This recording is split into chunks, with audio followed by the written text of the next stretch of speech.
Die Get Me to 21 projek van die pragtige en jonge Jenna Lowe het ons almal aan die hart gegryp. Vandag na haar dood bedryf haar familie die Jenna Lowe Trust om longsiektes, orgaanoorplantings en skaarsiektes in die gemeenskap aan te spreek. Haar ma Gabi Lowe is vanaand hier om ons meer te vertel.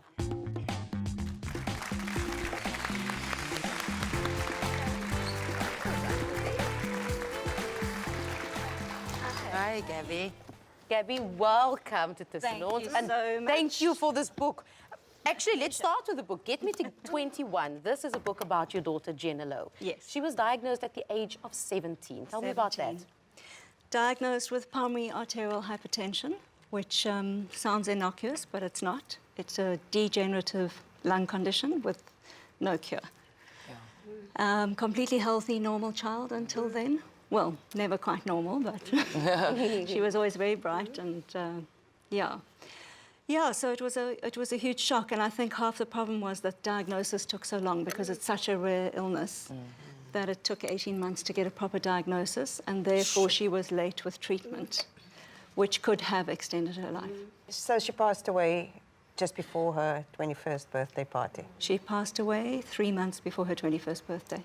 And that's where the title of the book comes from. So what does that mean? Well, no, Get Me to 21 is a campaign that she ran. So she was very ill for 3-4 years and wrote her matric on a mobility scooter and on oxygen and went on to many medications. I fought very hard to get medication into South Africa through the Medical Control Council and all sorts of things, even lobbied Parliament.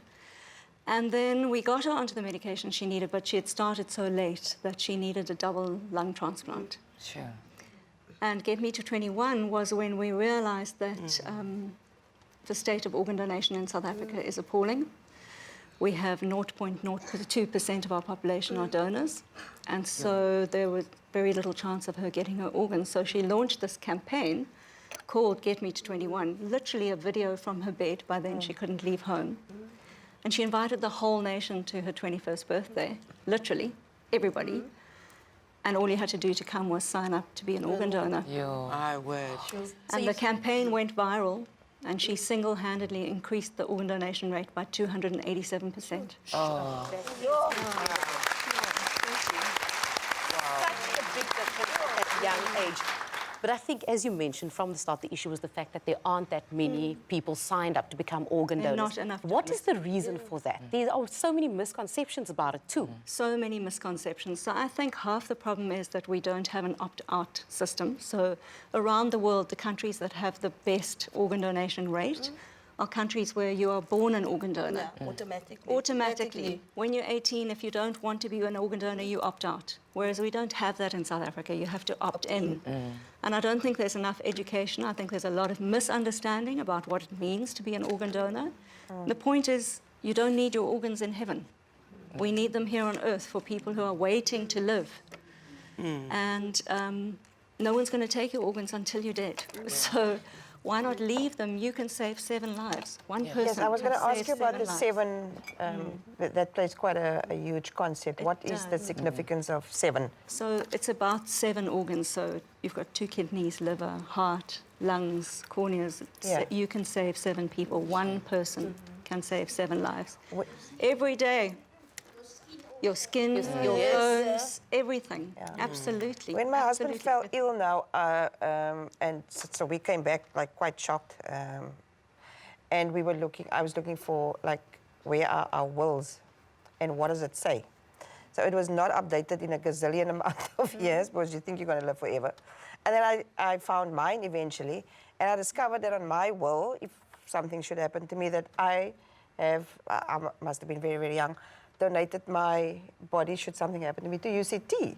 Fantastic. So, and I was quite shocked by it that I couldn't remember it, but I was quite happy because I think it is such an important decision to make because, like you say, tomorrow there's very people who are against it but for whatever reason. If something happens to your child or to then you know you need an organ. And that was always the question, is like, if your child is dying, or your husband, or your lover, or your partner, or your mother, would you accept an organ? If the answer is yes, why are you not a donor? It's a simple thing. So what's the process? The process is you sign up. You can actually go onto www.getme21, watch a video and sign up as a donor. It takes you 4 minutes. It costs you no money. The most important thing is to let your family know. Because if you die and you've decided to be a donor and your family are not happy with that, they can say no. So you have to tell them what your wishes are, that you would like to do this, and have the conversation. That's the important thing, is talk about it. Then, once somebody has passed away, then obviously they are kept on life support until such time as the organs can be harvested, and then they're sewn up and their body's completely normal and you have a normal burial. But your organs are flown to wherever they need to go. So for the past few years, this disease and the campaign has been part of your life. Is it not, for every single day, right? Is it not very difficult for you to be reminded of this every day? You lose a child, you don't have to be reminded, you never forget. No, for sure, You never forget, every minute. But the brutality of the disease, you know? No, absolutely. But I think that for me, and I hear what you're saying, Zelda, I hear what you're saying. Yes, in some ways it's really painful. But in other ways, I don't know how I can carry on living and having a life of purpose and meaning if I don't make a difference. And for your and daughter. carry on the difference that Jenna wanted to make. And so we now have a clinic at Grooteskieur for state patients, which there was no clinic for anyone with pulmonary hypertension. And in 3 weeks' time, the Jenna Trust is hosting the first ever international pulmonary hypertension convention in South Africa. Sure, well done. That is incredible. So her legacy lives on. That is wonderful. But Gabi, we've got you here for a very good reason. We've actually got a good friend here, Neil Robinson from Relate Bracelets. Let's welcome him, please.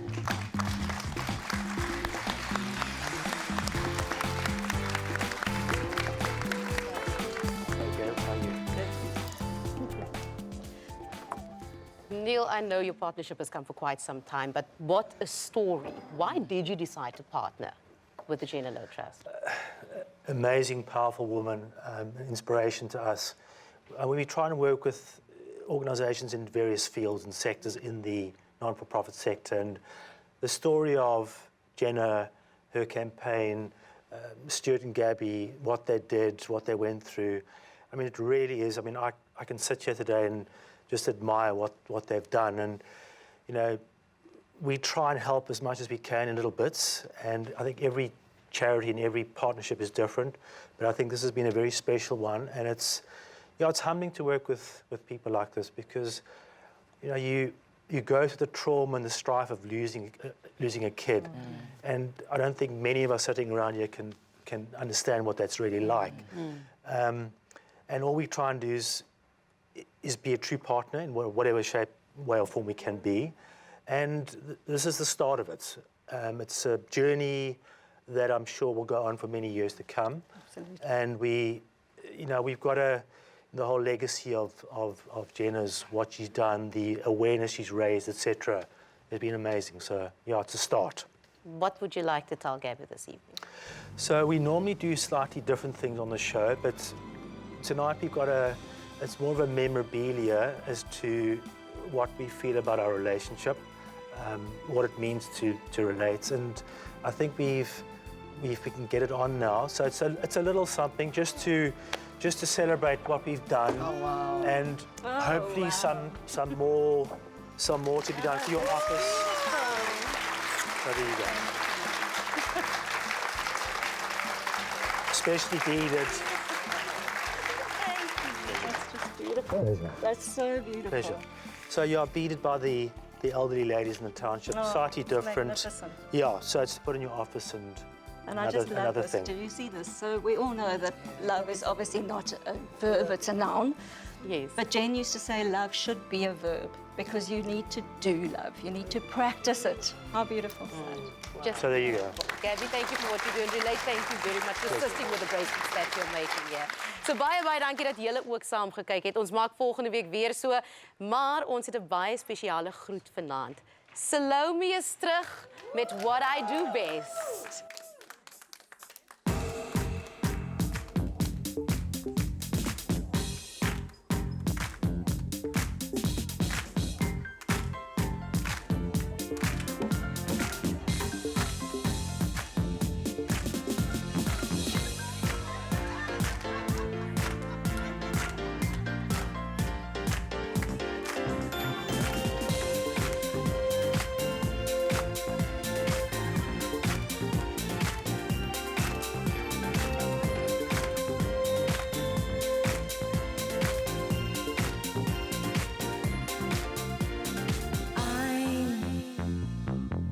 I know that you lost your way.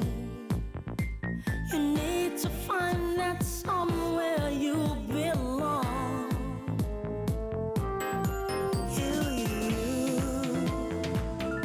You've been running from yesterday.